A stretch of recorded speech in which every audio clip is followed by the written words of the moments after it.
Sinimulan ng putulin ng mga tauhan ng Department of Public Works and Highways o DPWH ang mga puno ng kahoy sa gilid ng daang Maharlika Highway de Rosario sa Naga City. Kapansin-pansin ang pag-aliwala sa naturang kalsada. Paliwanag ng Naga Sentro sa pagputol ng naturang mga punong kahoy. May permit mula sa DNR bago pa man ito putulin. Yan pong sa Del Rosario na yan, actually si anom na puon dyan na pigputol me. Actually clearing na lang po ito.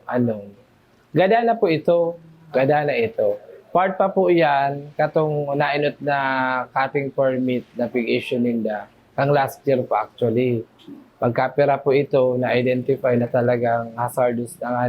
Anytime pwede na maputol. Kaso may natadang for dahil po, igwayan mga telcos, mga wire, na nakasabit naman sa kayo na to. Pag hinali mi po ito, malaylay ining mga wire na ini, pwede mag-cause pa ng aladal na naman na danger sa mga nag-aaragi dyan. Ayon sa Sentro, mismong Barangay Council ng Del Rosario na nag-request na alisin ang mga ito dahil sa panganib na maaaring idulot nito sa pedestrian maging mga motorista sa lugar. Kung nakaagi pong mga aldaw, si Mana, talagang gada naman si Kaoy, naguhurulog po ang sanga.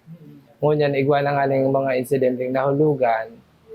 Kaya si Barangay Captain Kang Del Rosario nag-request na sa city na ipadagos ng totally haliw na ito. So, inagi pa po yan sa sanggunian, nag-igwa dyan ng committee hearings. Inot po, sa visual inspection pa lang, mahihiling mo na kung ang kahoy, inot, buhay pa ba o gada na? Pangalawa, si location po, nasa luwas na ba siya, nasa gilid kang tinampo, lining ba siya o nakahalos patumba siya?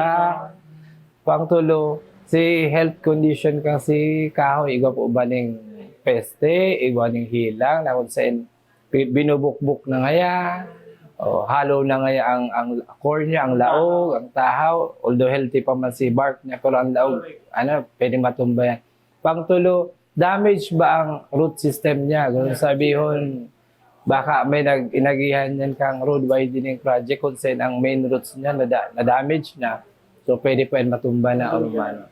Pang-apat, malumoy ba ang daga o sa location niya? Di ba po kayang healthy si kahoy, talagang marambong siya, pusog siya. Kaso lugar na katindog siya, malumuyo ng maray. So, di kita duros-duros po kaya pwede matumba. Maarag po kayan na mga factors ang pigo-consider para ma-identify na ini hazard tree na ini. Jan Amador, CSN.